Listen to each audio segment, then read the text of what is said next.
Today on Cryptic Mass Guitar, we do a high gain off between the Epiphone Les Paul Standard 60s and the Gibson Les Paul Standard 60s.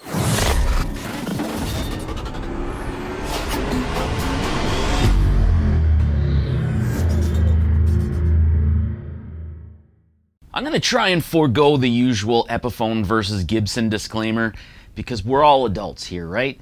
No one's going to cry. We're fine, I don't care what you play.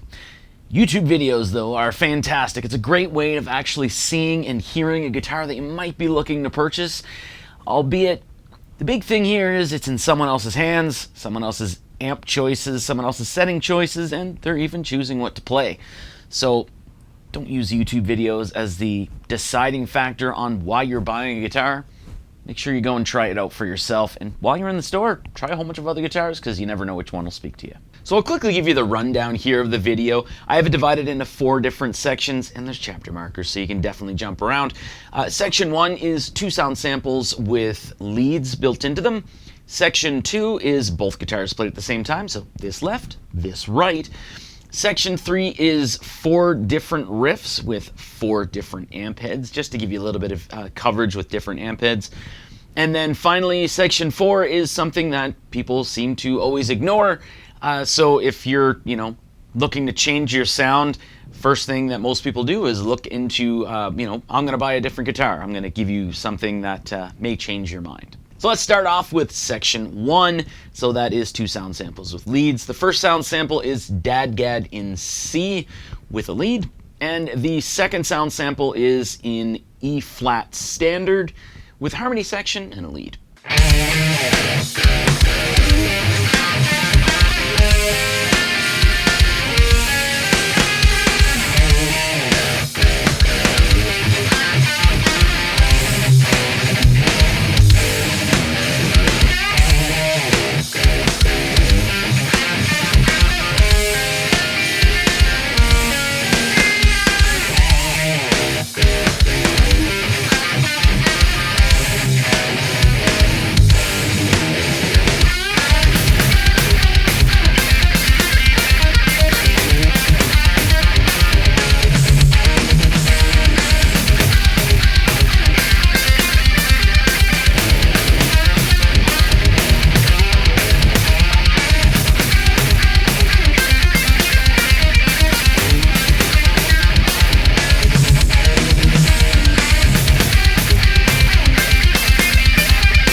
On to section 2 here, just so you can hear both of these played together, we're going to play both of these here together, the Epiphone on the left and the Gibson on the right.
With section 3, just because whenever I do videos like these on YouTube, I'm usually asked like, oh, you know, I came here hoping you would play this amp, or I see you have that amp and you didn't play it, and things like that. So I want to give you a little bit of coverage, you know, just so if you are looking to buy this or this, and maybe there's an amp head that I have with 4 other amps with 4 different riffs, I might be able to actually, you know, hit that mark for you. So here we go.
And with section 4, like I said earlier, we as guitar players are just obsessed with guitars, and generally, you know, say you have the Epiphone Les Paul here, that if you're maybe looking for a different sound, initially the first thing that we're going to do is go, hey, I want to buy a new guitar, change my sound up. So, you know, you have the Epiphone, maybe you want to give the Gibson a try, big price difference, but, you know, maybe that's what you're looking to do. You know, you want to have two Les Pauls that are the same, but they have different pickups and different things like that, just to change your sound. So what I'm going to do here, I'm going to play one riff. So I'll play the riff on this, the riff on this, with a 4x12 cabinet.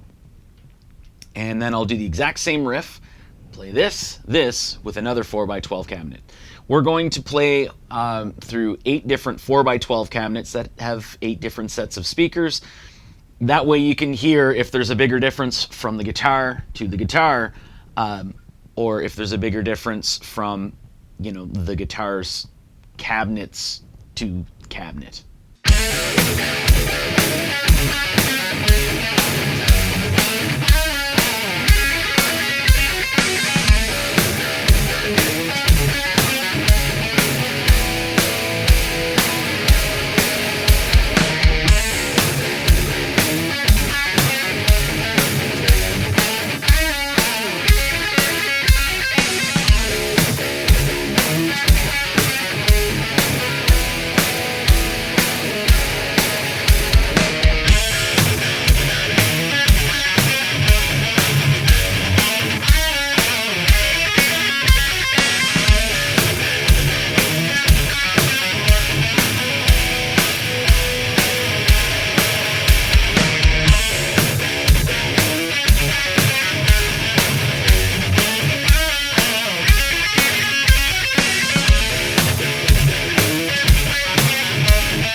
So that's it for all the different sound samples. Again, I can't reiterate enough that maybe you liked a riff, or maybe you liked the way that this sounded or that sounded, you know, in the video or in a different video. When it comes to guitars, what you eventually learn is the importance of guitar when you're buying a guitar is 10% sound, 90% feel. There's a percentage that takes away from the 90 if you feel cool, I guess, when you play it. So the big thing here to remember is you can change the sound of your guitar. You can swap out pickups. You know what I mean? Like, you can get a different bridge, maybe brass saddles. There's a whole bunch of different things that you can do, different setup, to actually change the sound of your guitar. But it's very hard, other than, you know, setup, to actually change the feel of your guitar. You know what I mean? You can't. This has 4 pieces of mahogany glued together. This has 2 pieces of mahogany glued together. You can't go in and fundamentally change, so this is 1 piece of mahogany and this is 1 piece of mahogany. And I know it's a bad example, but you can't really go in and fundamentally change the way that the guitar is built and the way that the guitar feels, right? It's very hard to, you know, remove this neck and put a new neck in. It's a big job to do that. So the really big thing and the important thing to do when you're buying a guitar is go into a store and try it out, right? I mean, it's very hard to do that if it's on the used market and you're going to someone's house. Don't do that. That's a jerk move. But you really have to do that. You can't use videos for it because it could sound really cool, but you don't know if you're using the same speakers, if you're using the same microphone to pick up the speakers. You know what I mean? Your signal chain could be completely different. So I really do recommend going to the store. And with these videos, I like to do a quick, you know, snapshot, I guess you would say, of the specs. And then I'll give you a little bit of information on, you know, what I've kind of gathered from making the video and stuff like that. So when it comes to the specs here, these are modeled after each other.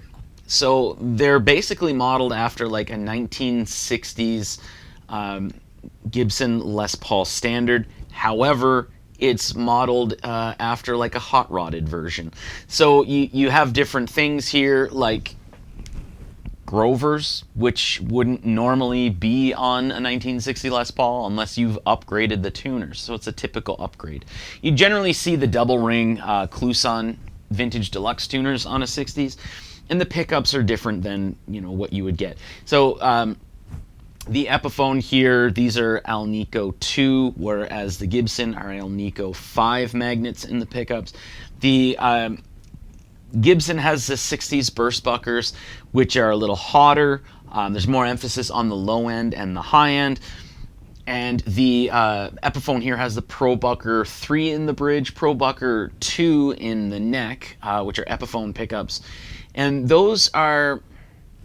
It has a different type of emphasis on the high end, to where the high end sort of, it's like a duller high end, but it's still something that you do notice the high end overall, but it's sort of like a duller high end where you kind of lose a lot of definition of the like thinnest 3 strings. But here's the big thing, if you're like upset the fact that I said that, this is in Canada $1,000, and in Canada this is like $4,000 or $4,200. So if you buy 2 of these or 3 of these and then like upgrade the pickups in it, you're probably still going to be, you know, better off than, you know, you're going to have more money than if you had this. So 3 guitars with upgraded pickups versus 1 guitar. Neck-wise, both of these have the slim taper neck. They're almost identical, but to be honest, when it comes to poly-finish guitars, you feel a little more of the poly than you do of the nitro. So it just seems like it's your hand isn't getting too much to the wood as much as you kind of feel a little more of the wood on the nitro. But that's, again, like I've been playing for 30 years, so I have 30 years of being ridiculously picky and stupid, I guess you would say. But it is something that with the amount of poly that's on here, it's not like totally over-coated or what have you. But the shape is at the headstock, it's very similar, but when it gets down to where it meets the body, it's just a little different. And remember when I talked about upgrading pickups? Like you could buy 3 of these, upgrade the pickups, and then you'd still have more money than if you bought this.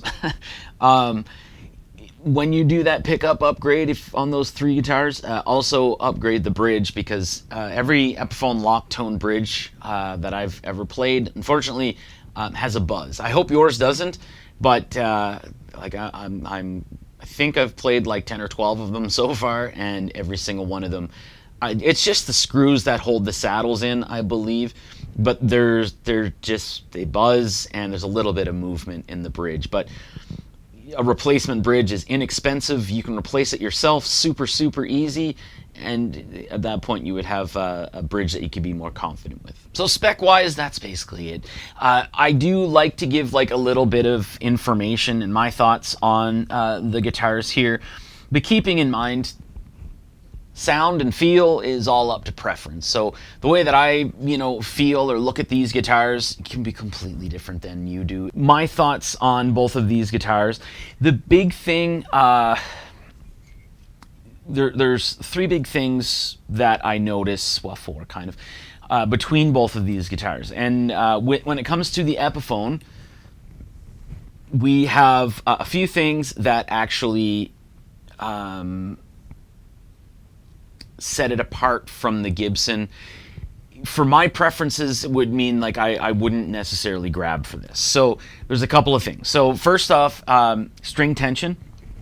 This has a 14-degree headstock angle, so that relaxed angle here means there's less tension on the strings, right? The good thing with that is it puts less tension in the nut, so there's a slightly less chance of the string and everything, or the slack from the post binding in the nut. That's a great thing. That helps tuning stability.